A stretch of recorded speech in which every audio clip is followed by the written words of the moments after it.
The news this morning, I've seen two videos from officials from Australia. I love this dude, but I'm going to say you guys the time. What this means is that other nations are going to be talking to one another and they're going to say America's to blame for it, which means they're going to work together and they're going to fuck us up. And because no one likes Trump, no one's going to be down to fight.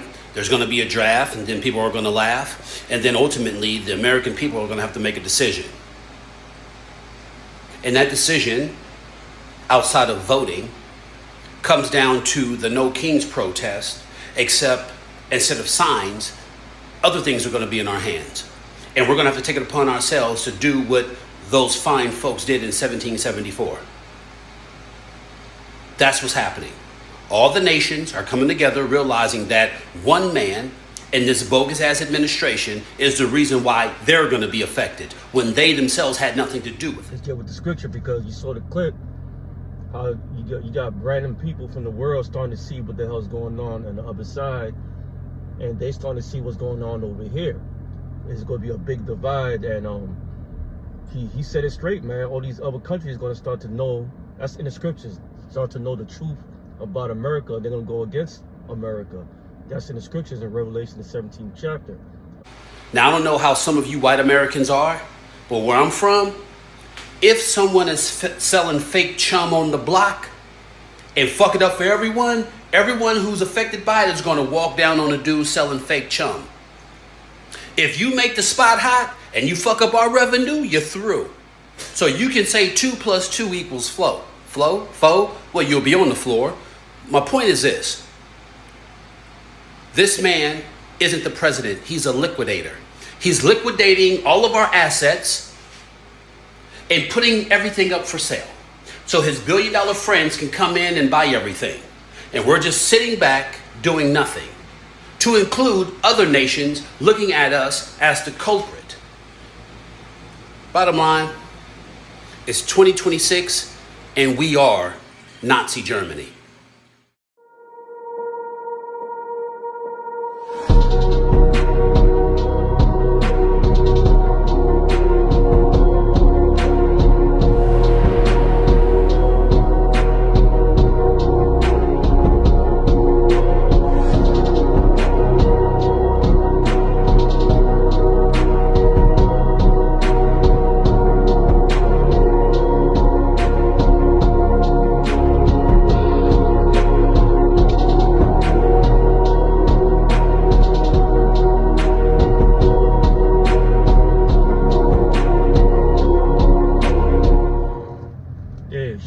Shalom. I want to give all praise and glory to Yahweh, Bahashem, Yahushai, Bahashem, Wahakadash.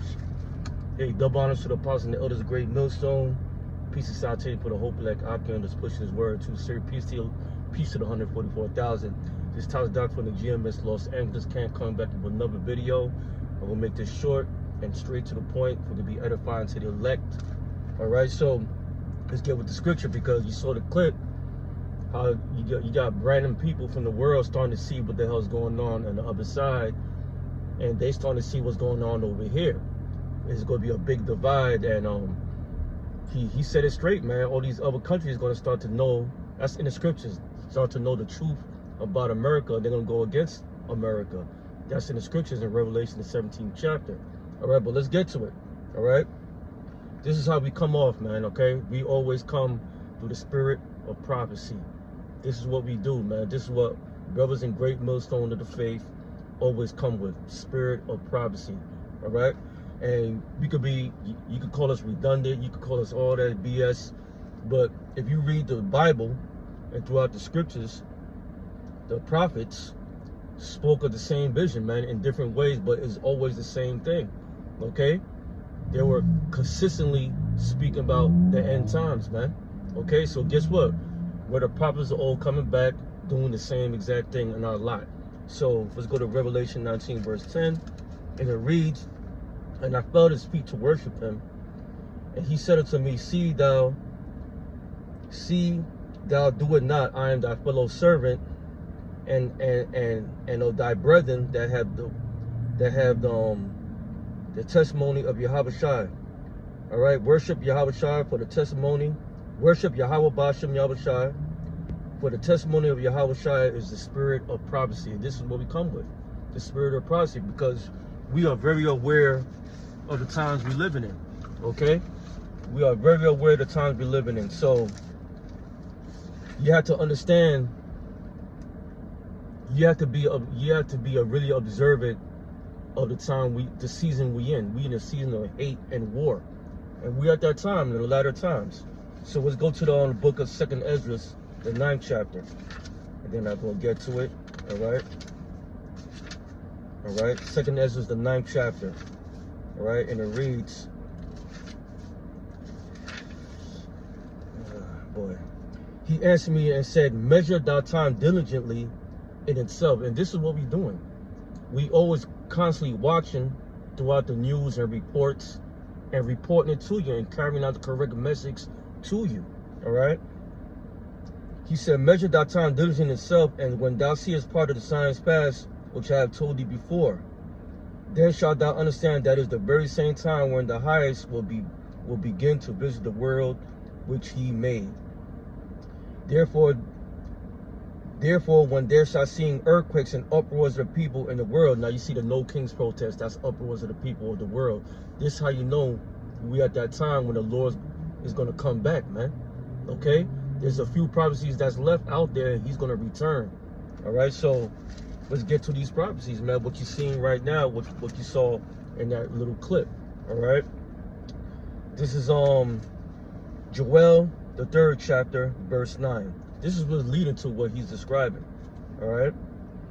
Proclaim ye among the Gentiles, prepare war. Wake up the mighty men. Let all the men of war draw near. So what that's talking about? That's because right now we're at the preliminary stages of World War III. Okay, it's gonna be in that certain destination, the Valley of Jehoshaphat. All right. Let's go.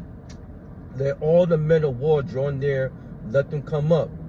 Beat your plowshares into swords and your pruning hooks into spears. So basically, during the decades past, a lot of these nations weren't armed with nuclear capability, right? They were basically considered weak, all right? But now, they have the ability to have nuclear weapons and weapons right now, okay? Let's go. And pruning hooks into spears, and let the weak say, I am strong. Because at one point in time, America, with his pride, really think these other nations were weak, especially Persia, Iran. All right? Now, the weak saying, I'm strong now. You can't fuck with us. That's what's going on. So because of this war, the other nations starting to look at America and Israel sideways. All right? And now you got Trump out there saying he wanted to disband by NATO. Basically, that's going according to the prophecy in Revelation, the 17th chapter. The EU, NATO, okay? He wants to withdraw himself. So what's going to happen? The other nations are going to see that America and Israel, the war is wrong. So guess what? They're going to attack America, man. That's what's going to roll. All right? So let's read. Beat your plowshares into swords and your pruning hooks into spears, and let the weak say, I am strong. So let's get to another scripture real quick. This is Jeremiah 50. Jeremiah 50, verse 13. All right, we go to the book of Jeremiah, the prophet Jeremiah 50, verse 13 through 14. Okay, let's get to that real quick. All right, Jeremiah 50. Verse 13, and it reads, because the wrath of the Lord, it shall not be inhabited, but it shall be wholly desolate. Everyone that goeth by Babylon, America, all right, shall be astonished and hiss at all her plagues. Put yourselves in array against Babylon. That's what's going to lead to the 10 horns, man. All right, put you in array of Babylon. Put yourselves in array against Babylon round about, all ye that bend the bow, shoot at her, spare no arrows, for she have sinned against the Lord. Those arrows represent those nuclear missiles. This is prophecy. This is that nuclear war, okay? So let's get to the last scripture. We'll bring it out. You know, let's go straight to the point. I don't want to be long with it in this lesson. All right, this is the time we're in, man. So everybody who's playing around, playing games with Yahweh Ba'ashem Yahushai, y'all need to get in order, man, because we at the front steps by the door of nuclear war, man. All right. So this is Revelation 17. Remember, Trump wanted to disband by NATO, all right, because NATO and EU is not supporting this war. So guess what? They're gonna go against America, man. All right, their so-called allies. All right. So this is Revelation 17, verse 16, and it reads, "And the 10 horns which thou sawest upon the beast," those 10 horns represent what? The EU and NATO. Okay. "And the 10 horns which thou sawest upon the beast, these shall hate the whore." Who's the whore? It's talking about America. Okay. "And shall make her desolate and naked, and shall eat her flesh, and burn her with fire." Right? And burn her with fire. What's talking about? What's that fire talking about? Nuclear missiles, man. That's what's gonna roll. That's the future of Babylon the Great, America, man. Okay? So they doing all this right now, America and Israel. First and foremost is Yahweh Ba'ashem Yahushai. The elites is trying to fulfill their new world order, man. Okay? That's why they're moving fast right now. But guess what? They all in a trick bag right now, because Yahweh Ba'ashem Yahushai is controlling the minds of these kings. All right? So stay prayed up. You know, we just had the Pesach. You know what I'm saying? The Pesach is a beautiful Pesach with the brethren. I saw all the brothers doing it too. Beautiful. And this may be the last one, Lord willing. You know, but hey, get in order, man. Get in order. Till then, another video. Shalom.